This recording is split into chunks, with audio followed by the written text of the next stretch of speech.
May isang restaurant akong napuntahan na punong-puno ng kwento. Makikinig at mamamangha ka na lang talaga. Sa likod ng bawat galaw, bawat order, at bawat ingay sa kusina, maraming kwento ang nabubuo. At dito sa lumang kaldero na to, nagsimula ang lahat ng kwento ng mga pangarap na yun. Ito yung mga panahon na yung restaurant na to, karinderya style pa lang. Ang kwento pa nga nung may-ari ng restaurant, araw-araw daw siyang nagbibigay ng flyers sa kalsada. Pati nga daw sa mga lugar na bawal, kaya lagi siyang sinisita ng mga gwardya. Ganun siya ka-confident sa mga pagkain na siya mismo ang nag-imbento. Hindi ito isang kwento ng instant success. Isa itong kwento ng pagsusumikap at pananampalataya. Boss Guapo Channel.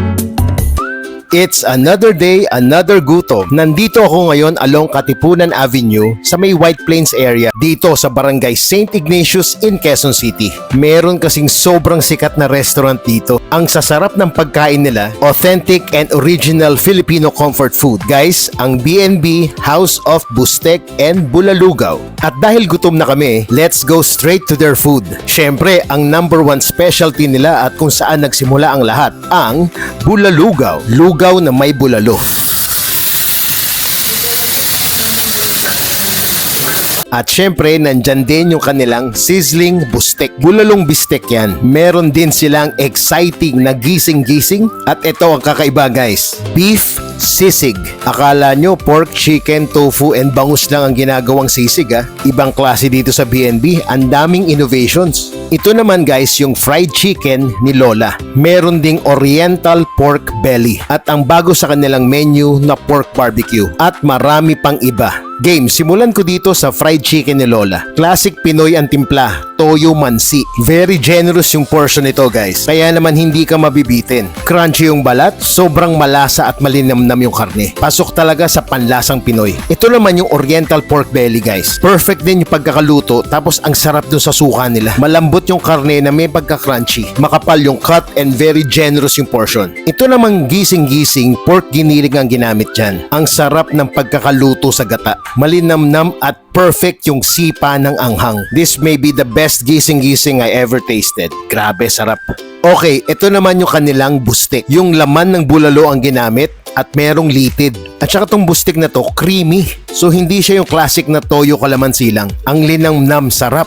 Next is their super bulalugaw. Meron tong karne ng bulalo, tendon, bone marrow, chicharon, and boiled eggs. Iba talaga ang lasa ng original. Ito naman yung beef sisig. Nandun yung smokiness ng sisig, traditional spices, pero sobrang kakaibang experience. Iba yung dalang linamnam ng baka talaga. And this is their pork barbecue. 4 na sticks yan guys. Hindi rin tinipid. Very tender yung pork, manamis-namis and very smoky. Ay grabe ang sasarap lahat. Pang-ulam, pampulutan. And guys, si Boss Alvin, mga minamahal na sugi, maraming salamat po at patuloy kayong sumusuporta at patuloy ninyong tinatangkilik ang mga produkto namin.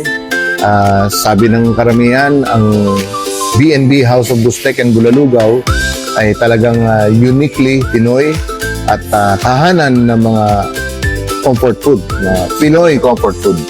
Thank you po na patuloy kayong tumatangkilik sa amin at para dun sa mga hindi pa nakakasubok, nandito po kami sa 138 Katipunan Avenue. White Plains to, pero dito sa Barangay St. Ignatius. Dito po sa area na medyo wala ng traffic. Punta lang po kayo dito. Open po tayo araw-araw dito. Pagka Lunes hanggang Biyernes, 10 a.m.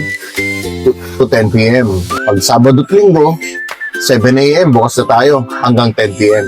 At meron din po tayong branch sa Green Hills, sa Promenade Food Court. Sa loob ng Promenade Green Hills Food Court. Yun naman po 10 a.m. to 9 p.m. Pagka Biyernes, Sabado, Linggo, 10 a.m. to 10 p.m.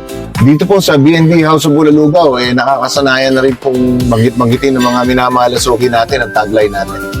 Which is, sa B&B House of Bustek and Bulalugaw, liligaya ka sa sarap. Maraming salamat po. May God bless you all.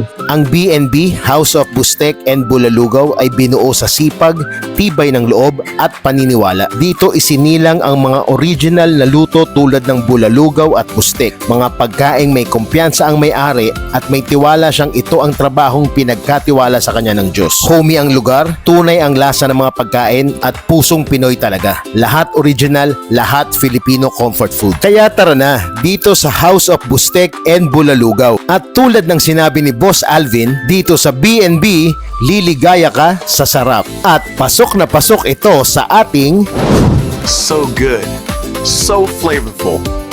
Please like and follow.